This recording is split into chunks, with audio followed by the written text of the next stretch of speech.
Here we go. Yes, so thank you everybody for joining us today.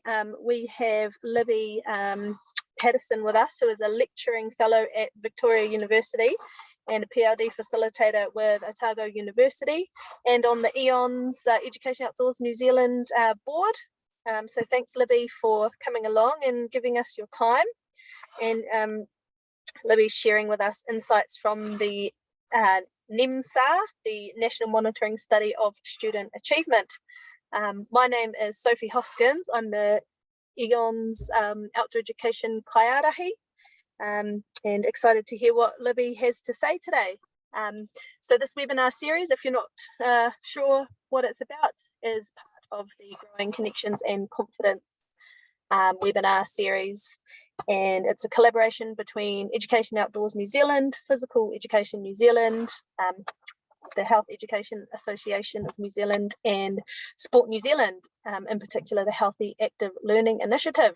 And we've got about 5 more webinars this term before it wraps it all up. So I won't talk any further. I will pass it over to Libby, who is going to start us with a karakia. Thank you, Libby. Welcome everybody.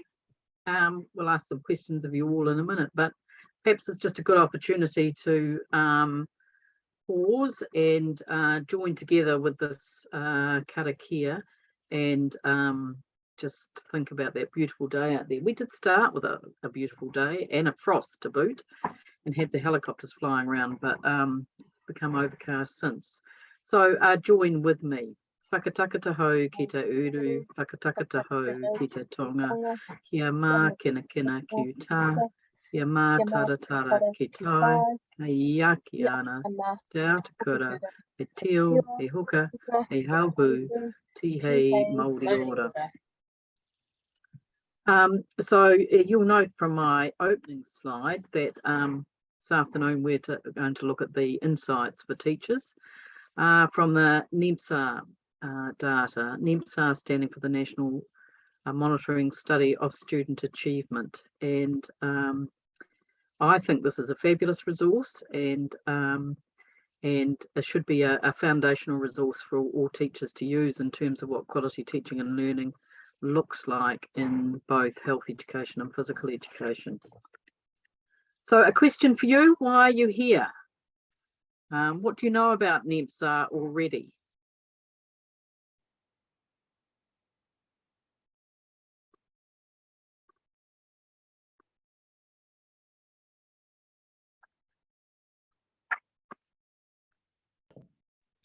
Hi Libby. Oh, sorry, I'll turn my camera on so you can see me once I figure it out. So I'm on the Healthy Active Learning team on the west coast of the South Island. And so really I'm just joining in today just to make sure kind of what I've been discussing with schools, that I'm on the right track of what I think best practices in the PE and health department. And I actually know nothing about what Mensa is, so you can fill me in. Hey, that's good. I appreciate you responding, Joey. Thank you. What's the weather That's like? all right. So I was trying to deal with the 5-year-old, and then I was like, oh, there was a question for the forum. I was like, oh. Yeah. What's the weather like on the coast? You're due for another bit of a downpour, I believe. Oh, when are we not? Yeah, we had a nice morning, sunny morning, but yeah, the clouds are coming in now, so we'll see what it brings. Yeah. Nikki, you going to add something? Yeah, I'm here. I've done some work around this and just wanted to hear somebody else's perspective on the interpretation of it. So, and I know you're very knowledgeable, so I'm hoping to learn something from you. Okay, bye. I think the strength in the room already. Thanks, Sophie, for your introduction. For those of you who don't know me, I'm an educator that has been around the block for a long time. A lecturer in both health and phys ed at Vic and a PLD facilitator at Otago.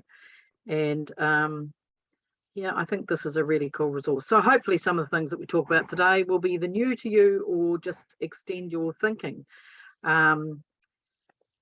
So I'll just grab. So this comes out of Otago University, out of the NMSSA team, but is a collaboration of a whole heap of people to get to this stage. And I'll just unshare my screen and then reshare. And so on the Otago website, you will see a great deal of resources in and around assessment across all the learning areas. And this project happens every 5 years. And you'll hear a little bit later on Catherine Morrison talking about the third iteration of NMSSA that's about to get underway at the moment, and the testing is about to happen in schools. And so you'll see here the iterations that have been done so far: 2013, 2017.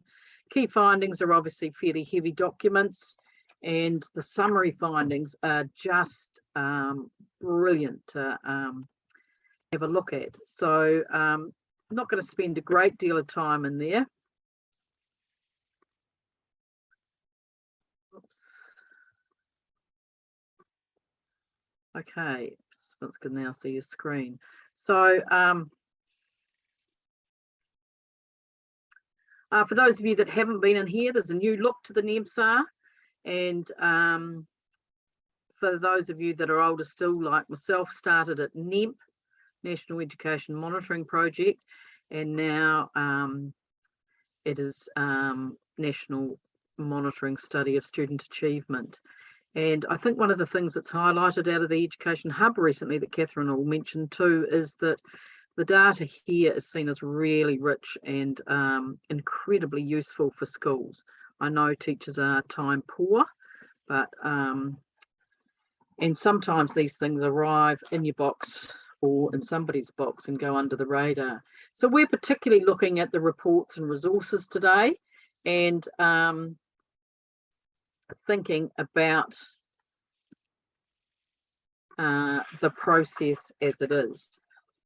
So I just want to highlight this slide first of all, really only from the perspective that it really gives us a foundation to think about both our health and phys ed programs in terms of the three key things that they're looking at here are critical thinking, critical action, and creative thinking. And you know, I have a question there. Is there an element of critical thinking in your planning? And hopefully teaching and learning. And so if you could just keep that in the back of your mind, those three steps throughout. Rich with data, 4 parts to it, and really basically the NMSSA part, the introduction, what's it all about. I think it's really important to note that they visit somewhere in the vicinity of 200 schools and work with about 5,000 students each year. They're usually out testing 2 subjects at the same time. And some of the key things that they really aim to investigate are that monitoring of trends in educational performance, looking at the impacts on student achievement, and providing really rigorous information to policymakers and curriculum specialists for planning. So clear message for those of you that are curriculum specialists that have joined us this afternoon, and obviously for the Ministry of Education to make some decisions in and around perhaps changes or adaptations to the teaching and learning of health and phys ed. And then these they develop these insight documents, and clearly most of you have seen that. And if you haven't, I strongly urge you to download it and share it with your colleagues. So that's the first part. Second part is the critical thinking, and there's 3 tasks highlighted there: the playground, is this okay, and an important message, and then learning in, through, and about movement. And they have some tasks around stop ball and stepping patterns. And you'll hear Catherine talk about how popular the stop ball is, and many teachers go away and use this and develop it further after they've experienced that. And then the last part is highlighting the key competencies there, and as part of looking across our teaching and learning and health and phys ed, and they include some tasks there around well-being, reading a graph, and writing writing rules, sorry, not schools. It is interesting to note that this year, as part of the pilot, they're doing a pilot in and around year 3 and 6, and that's connected to health and well-being, and that probably comes as no surprise when we look at some of the challenges many of our young people, our Okona, are facing today. So, and then within each of those sections, within the tasks, they have some really good messages. They're little succinct bites modelling what quality teaching and learning could look like.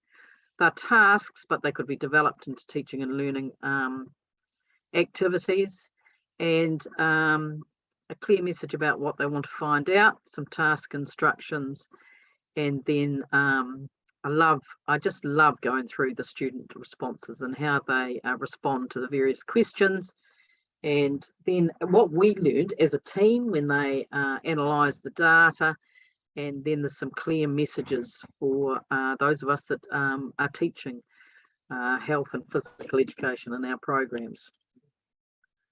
So the study was done in 2013 and 2017, and they've developed two lovely, you could call them rubrics, but scales really in terms of critical thinking and learning through movement. And this is the data from 2017, and it'll be interesting to see what happens this time round. So they hope to release the data in mid-2023, which is actually quite exciting, because this data with the 2017 was collected in 2015, which seems like a long time ago, but sometimes the release of material gets hooked up in and around elections where material can't be released. So there is some data there on about the key achievement findings. There's some stuff that does cause us real concern, and it looks like at level 2 many of the students are ticking along at the year 4 students are ticking along at level 2 of the curriculum, but there's a significant drop off from level 2 to those year 8s operating at level 4, in theory operating at level 4. And I suppose the questions are richer, and they're expecting a higher level of answers in terms of some of the tasks, and that possibly it does highlight some concerns for us as health and phys eders. And also I think there that will which will come as no surprise to you about girls scoring higher than boys on the critical thinking, and it's quite sad to note that non-Māori and non-Pacifica students are still scoring higher than our Māori and Pacifica students. So, and there was one factor there in and around those that are being taught in year 7 to 13 seem to have some better results. So that's an interesting one, and I'm sure as we have many more year 7 to 13 schools, that'll be an interesting to see if that's become a bit of a trend. Okay, I thought it was interesting just to have a look at the critical thinking scale, and I think even as a classroom teacher, if you went here and looked at these and thought about whether these things were evident in your teaching and learning programs. So over here in the dark red, we're talking about the top end. Those level 4 students would sort of be expected to be able to do many of those things. And the very soft pink is sort of your level 2 students, and there's that patch in between.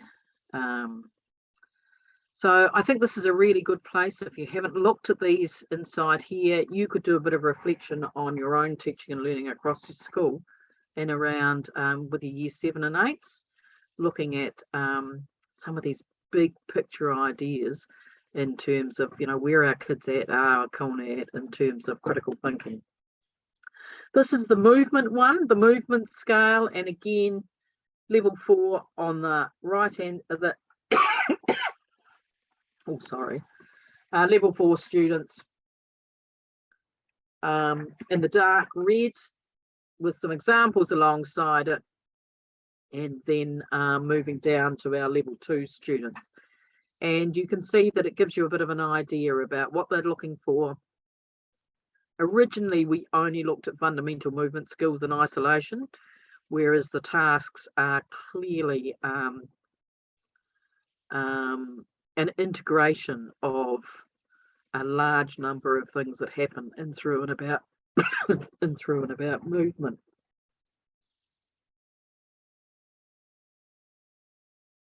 Sorry about that. I thought I'd just give you an example here. This is one I particularly like. Well, I like them all actually. I think the Insight documents gives you a range of activities that cover the key areas of learning, the critical thinking, critical action, and then it talks about whether there's how the task has been done, whether it's an interview, whether it's an observation, whether it's actually students filling some things out. So this playground one links to both physical activity and mental health, and it has 3 parts to it, where they are looking at their own playgrounds, playgrounds in the community, and for this one here they used a clip from TVNZ in and around a father who had been to the Margaret Mayhew playground in Christchurch, and he had a child in a wheelchair, and he was really disappointed about the lack of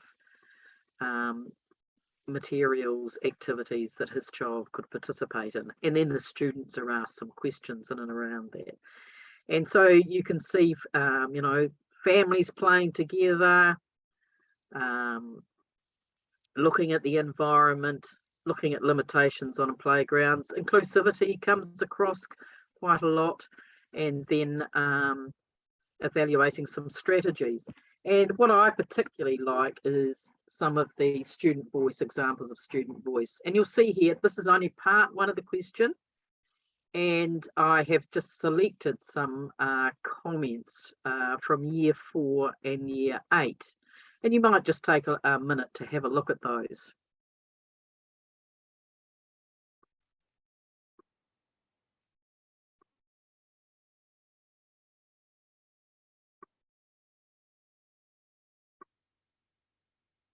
Dotted throughout the documentation is some annotation from the markers, or not necessarily from the markers, but from the gathering of all the data from the markers, and that also sort of gets us thinking about different aspects that we could include. I think this is a great one for kids to be analysing their own school playgrounds, seeing how inclusive it is, and maybe if there are local playgrounds, they can wander down the road and do something similar. Okay, so I have a little bit of an interview here from Catherine Morrison, and she's talking about the NMSSA study. Now, Catherine's been on the NMSSA for quite a number of years. I just want to pause there and ask if there are any questions before I get you to have a look at this.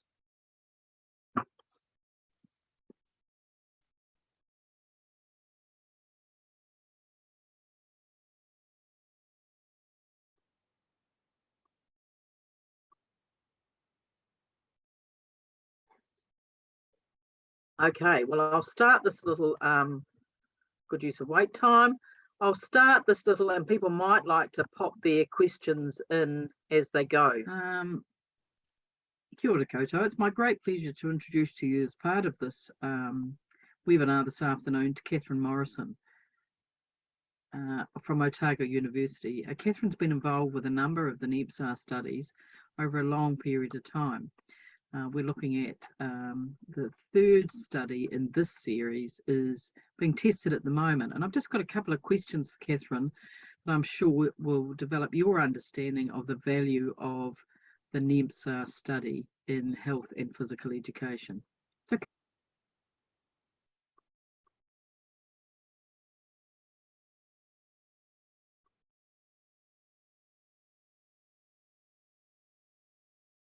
Catherine, would you like to just introduce yourself to the group? Yes, so I was looking back when you said, Libby, it's been 10 years. I think I started with NMSSA really and truly in health and PE in 2011 and 12. And so we've had, this is the third cycle that's going out this term that assesses progress over time with year 4 and 8 students. And interestingly, they're also looking at year 3 and 6 as a pilot this year. So the Ministry of Education are very, very interested, particularly in health and wellbeing, what is going on for our students in schools. So I lecture here in health and phys ed to the undergrad students and the masters in teaching and learning. And my research has been focused around this area for a long time. Yeah. Hey, thanks, Catherine. That's interesting that they are looking at year 3 and 6. Yeah. And I suppose the other interesting thing is it is quite, this will be the last one in this framework as the curriculum moves to the refresh and we look at what know, do and understand will look like in health education and physical education. Mm. Obviously this is a good model for and it will be relatively easy, I would think, to transfer across. So go on. Oh, well, I saw the Education Hub came out and said that NMSSA, you know, is some of the best data really New Zealand has in the country now in terms of assessing and showing progress for these students. But the teachers are here right at the moment from year 3 and 6. I saw them down below and they're talking to them about, you know, what tasks we might use to assess those children. Excellent. So we're going to gather a bit more data that's going to be very useful for you teachers that are in the field. Catherine, I believe that they've just started this the third cycle and you've been training teachers. Just tell us a bit about what does that entail? So 40 teachers seconded from out the country, and if you're a teacher out there and you're interested, it's such a wonderful professional development opportunity. So we gathered in Auckland last month, and it was a week. And for 3 of those days, I was there going through the tasks that they're going to use in their, especially in their individual interviews. And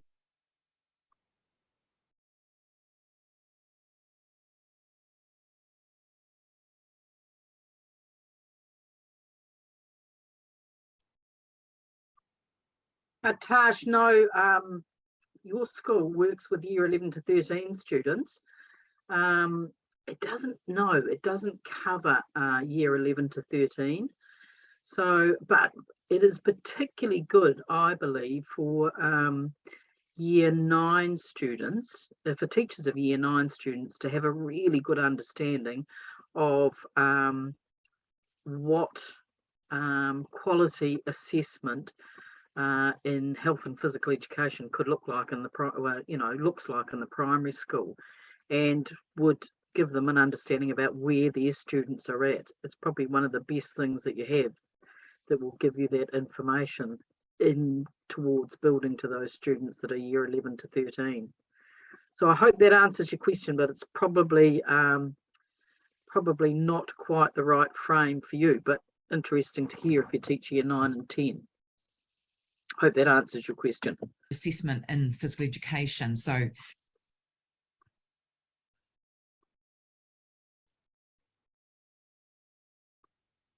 really trying them out with each other and using the video cameras. But the other thing I was there for too was give them a context around what we wanted to find out, like what was this task for?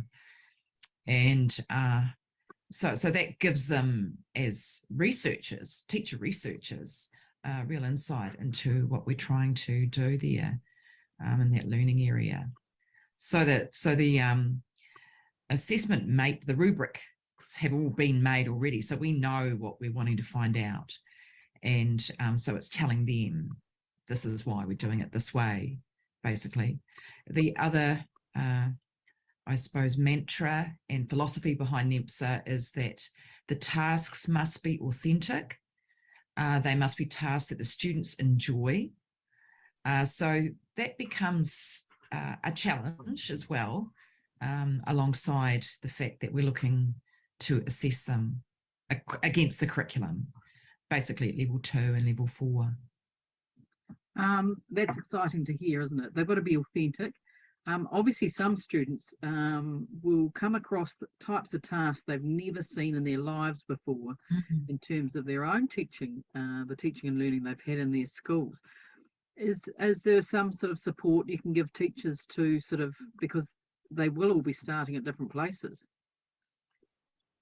In terms of the students? Yes, in terms of the students who may never have seen any of these tasks before. No, I suppose some of the things we've tried to do is from looking at cultural competencies, and I think Angus McFarlane has been one who has said, you know, for example, allowing Māori students to be successful in a context that is familiar to them in terms of physical education. So we've added over time tasks that have, for example, used poi rākau, tasks that have used stepping patterns and taught them oma and piki and different types of stepping patterns, and asked them to perform them together. And the whakapapa comes around all of that, you know, when those tasks are introduced to the students. But that's been interesting because it's not always what we expect will happen. But those tasks have been challenges for teachers. And that has been, I suppose, something that we've thought of as important, because if we look at what's happening, especially in physical education in our school, what we've written about afterwards is in terms of, say, Te Ao Māori, looking in your equipment shed for phys ed. I know it's probably not a shed, but whatever it is, have a good look, because that tells you or tells the students, tells the community what's valued. And so therefore it's good to have a stock take and think if a teacher is going to be teaching physical education, what equipment do they have access to? What artifacts are there that can support all of our students and support cultural competencies in all areas, you know? So I think that's been quite interesting. Yes, you highlight there using poi rākau, moving patterns. Are there any other activities that use a variety of equipment as opposed to your standard netball, basketball, rugby ball? In terms of the tasks, the ones that have been reported on in the insight, so they have linked tasks that go over time, and they have released some of those tasks, as we have seen over the years. If we followed NMSSA or NEMP, they release some of those tasks so that teachers, in terms of professional development, can see because we want it to be in terms of effective pedagogy, good practice as well. So we try to look at physical education without balls at times, but sometimes we do have it. The ones they released have been stop ball, which is in the document that you've got behind you. We would say that's been our most successful physical education assessment task, but it's also a learning activity, and that's one of the ones that teachers have gone away and said, wow, you know, why wasn't I ever doing this before? You know, high participation, everyone's got equipment. So those types of tasks. That one's been very successful from teachers and also from students, because in fact the data analysts told us not one student of the 1,600, nearly 2,000 students I think that do this task opt out of stop ball. Interesting. That's a really... Okay, so I'm just going to leave that part here because I think you can listen to it as well further down the track. I just wanted to show you the well-being task that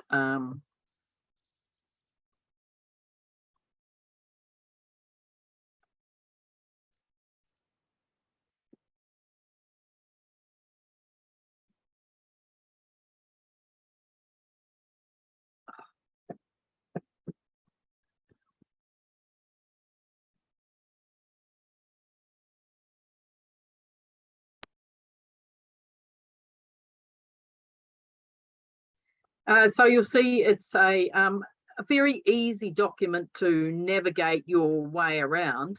One of the tasks at the back is in around Hawera and wellbeing, and I think this is there's your movement one, the stop ball that Catherine's just highlighted there.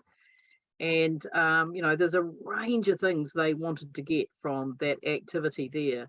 You'll note that many of our colleagues over time from health and physical education have contributed to the analysis of the material in here, or provided documentation and readings and research that support the development of these skills. But I'll just go to this. Here's our poerako, individual activities, paired activities. So as teachers, as people working with schools, there are tasks here that you could pull out, and I'm sure many of you have already pulled them out and unpack them with your students. So this wellbeing one here highlights 3 of the underlying concepts. So they're embedded, the key areas of learning are embedded, the underlying concepts are embedded, and then there is a real evidence of the key competencies. And this was an individual task where they were asked to draw, they were prompted, and then those drawings were unpacked, and they give you a range of examples of each of the dimensions of Hawera and wellbeing. You can see the difference in the drawings and the thinking in and around year 4s and year 8s. And then they become quite complex, some of the drawings. This is a task that Margaret Sinkerson did many years ago with her research, and provided some very rich data in and around how students see the world and what they consider of wellbeing. And this would be a task that many teachers could use and look at with their own classes. I think here, for example, the implications for us as physical educators is in here. It talks about how most of the students had a very good understanding of taha whānau, taha tinana, and taha hinanaro, but there were some real gaps, which is the second iteration that has proved some real gaps in terms of taha wairua, and it mentions here that we leave taha wairua out is at our peril. So you'll notice here that there are lots of really good references to material that's been produced over time. This one has links to the work by Katie Fitzpatrick, Kat Wells, Jenny Robinson. So there's some really good professional development that can come out of this as well. Bit of graphing here showing the links between numeracy and physical education. Of course, this is a task that's tied up with a fitness tracker. So, which are many of the things that some of our students probably were using. and some do use. And there was some I don't know what you call them, opportunities where some providers were presenting students with fitness trackers to track their movement and then analysing it. So really for me, I think this is a great resource in terms of thinking about really what quality teaching and learning and movement looks like. And I'm happy to answer any questions from anyone. Short period of time, and therefore just want to see if there are any further questions from people before I add a couple of other bits and pieces.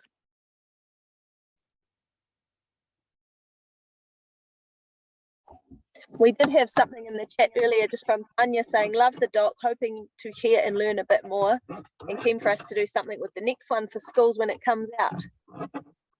Yeah, Tanya, I think that would be a great idea. We did do quite a bit of professional development in the old days. I think you'll find in the physical educator, there's a couple of examples in the old physical educators where we picked out some tasks and looked at how teachers could use them in their schools. And you know, I think it provides just such rich material in terms of really understanding what the curriculum is asking of our teachers.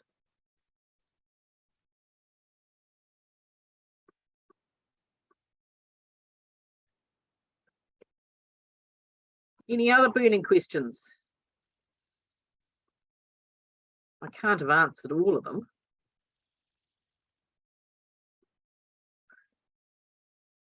Joey and Nikki, how do you think you might use it for your crew?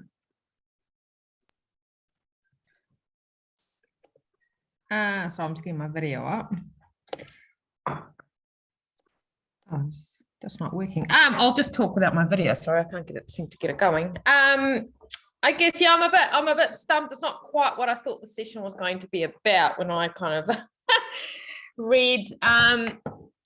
Yeah, I guess I'll be going and just having a look at the document myself and just seeing if there's some key kind of takeaways I can take back to schools in regards to actually what are they teaching and what are they finding. Yeah. What did you think the session was going to be about?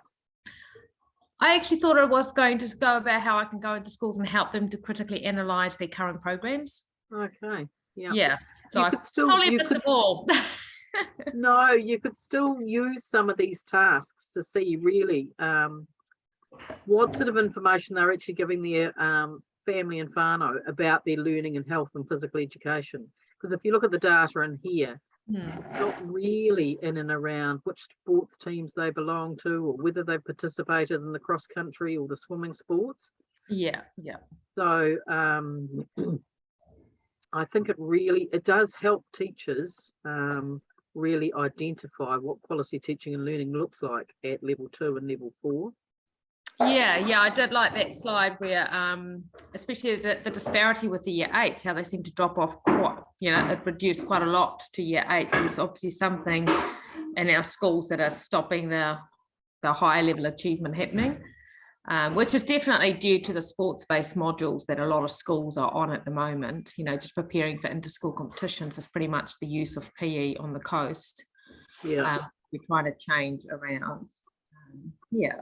So I think if you can get teachers, not necessarily get them in, pick one of the activities and see if trial it within their yeah, and then do some of the levelling against some of the assessment that's there, that will set you up quite well to give you some rich data to go forward with. About where their own students are sitting. That's not a bad idea. Yeah. Stop ball is a great one in PE. They're all very, very good tasks. There's a lovely one in and around stereotyping where they use a letter from a young 7-year-old who goes into the Lego shop and is quite disappointed about the way that toys are designated, Lego for girls, Lego for boys. And so it opens up a whole can of worms in terms of gender stereotyping. Yeah. And the impact of a 7-year-old writing to Lego to empowers kids to think critically about what action they can take as a result of seeing some of these things that, you know, they're not happy about. Yeah. No, yeah, that's a good way to go with it. Because yeah, we have definitely, because I started the role in January, and definitely the schools are now starting to move away from their sports modules and actually seeing it as a, you know, because it was even like when I opened the curriculum with them, you know, they thought it was just about sport, like the front page of the curriculum. Teachers haven't read that in such a long time. And they, you know, when we actually do stuff that's actually about student well-being and how they get on in their world and enhance their own well-being and the well-being of others around them, that, you know, they all were like, wow, actually the more holistic approach to teaching PE even than just learn how to bounce a ball or learn, you know. So yeah, the progress is getting made. So I think the concerning thing is in and around the learning through movement is that, you know, we've spent a lot of time on fundamental movement skills, probably in isolation, like we used to test. Yeah. And if you have a look at those two rubrics, downloading those two rubrics and getting people to critically reflect on their teaching and learning programs, where do they see these things happening, is actually a really good place. Yeah. No, that's good. Awesome. Thank you. Nikki, what are you thinking? It reminded me of a few things that I've seen before looking at in the document. It's a long time since I've looked through there, and I'm just thinking that I do some sessions with my schools around you know, what is quality PE, and I think I can look at adding some of those tasks and information into there to just reinforce some of the messaging that we're giving to our schools around, you know, here's data that's been collected, and in using that and getting the teachers to interpret and look at that. So I think it's reminding me of some of those things that I can incorporate into that. Right. Tanya, what are you thinking? It's probably not supposed to be a Q&A like this, but there's only a few people here. It's just that it gets recorded. Yeah, like I said, I love this document. I think it's got so much potential. And I think the biggest barrier is that people just don't know that it exists unless they've been involved in NMSSA. We hear a lot from teachers asking us what they need to be assessing. Is this going?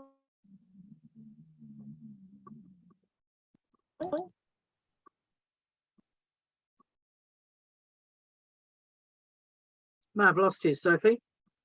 You're Am on I mute. still here? Yep. Sorry, I think I just. Tanya's just disappeared, but that's okay. Yeah. Oh, we just had a message from Stephanie saying she was hoping she'd be able to listen in on her way home, but she lost connection over the Kaimais. And so sorry for her departure. Oh. Okay, if there are no other questions, I think the beauty of this document is that it does model really good examples of what quality health and physical education can look like. Two fabulous rubrics there in terms of the critical thinking in both health and physical education, and that's across both contexts, and also the movement rubric that's there. And I think that gives you an idea about the potential in physical education to be broader than just you know, a sports based. So hopefully you can unpack those with your teaching staff and go from there. So I'll just not quite sure how we're going for time. How are we going for time, Sophie? We're about bang on, I think. Just over actually, 4:18. Okay. Yep. Rightio. So I'll just finish with the karakia. You might like to join with me.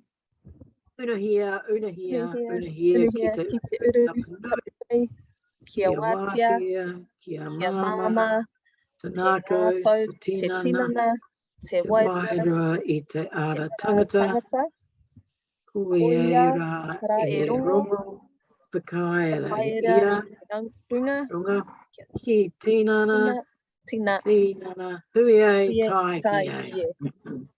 And I think that, you know, little whakatauki down the bottom, ki te urihuri o te tamaiti, araha o tātou mai, let the uniqueness of the child guide our work. And if we look at, you know, where the child is at the beginning in both health and physical education and use these tools, then we should be able to really extend and develop them in health and physical education. Kia ora, Libby. And I just want to say a big thank you to you today for your time and the effort you put into putting that together for us and sharing it with us. And yeah, what an awesome document, great insights and so much to be thinking about there when working with those young people. Yeah, so thank you very much. And I'm sure there'll be plenty of people watching this recording down the track. So I'll just stop that recording.